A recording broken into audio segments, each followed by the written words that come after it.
This is Alistair Matheson reporting from the Somali Republic. And here we are in Mogadishu on the shores of the Indian Ocean.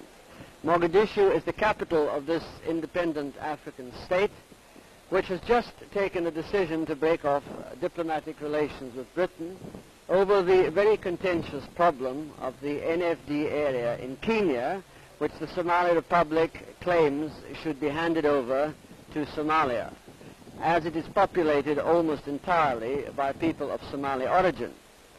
And here we have one of the members of Parliament in the National Assembly, Mr. Michael Mariano, who is in business here as a solicitor. This is Alistair Matheson reporting from Mogadishu in the Somali Republic of northeast Africa, which is in the news at the moment because of the rupture in diplomatic relations with Great Britain. We have here the Under-Secretary of State for Foreign Affairs in the Somali government, Mr. Mohammed Ali Dar, who is well versed in the problems which this young independent country is facing. I'm going to ask him something about the problems which have brought the dispute with Britain into the headlines.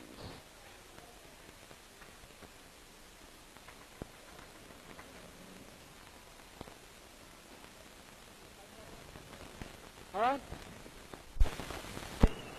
This is Alistair Matheson in Mogadishu, capital of Somali Republic. I have here with me Mr. Michael Mariano, who is a solicitor in Mogadishu. Formerly, Mr. Mariano is from the northern part of the Republic, which is formerly British Somaliland. And he regards Hargeisa, the former capital, as his home, but he's now settled in Mogadishu. Mr. Mariano, I was wondering if you can tell us if you support fully the government's action in breaking off diplomatic relations with Britain. As a member of Parliament, I support the government in this action of theirs. I realize that it's an unfriendly act, but we feel as Somalis that the British government has been guilty of more serious unfriendly acts in giving away our territories and denying us the right to self-determination. I see.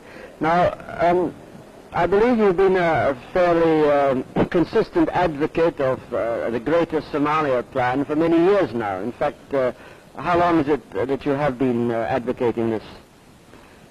From way back in 1946, after the present. And on several occasions, I took a very active part in major actions, such as the Four-Power Commission, which came here at the end of 1947. There is one last question I'd like to ask you, Mr. Mariano, and that is on a broader question of Pan-African relations.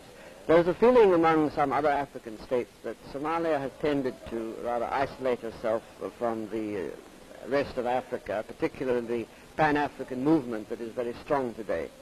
And I think in Moshi there was a rather unfortunate incident which tended to give some grounds to this. I don't know if you know about it, but could you comment on it or give us some further views on that? Yes, certainly. And I would say it's the other way around. We in Somalia have tried to embrace the whole of Africa. There are two groups in the Pan-African movement, and we go to both the groups in their conferences. That may be the reason why neither gives us their full support. And maybe one of the things we have to think over again and learn from our experience.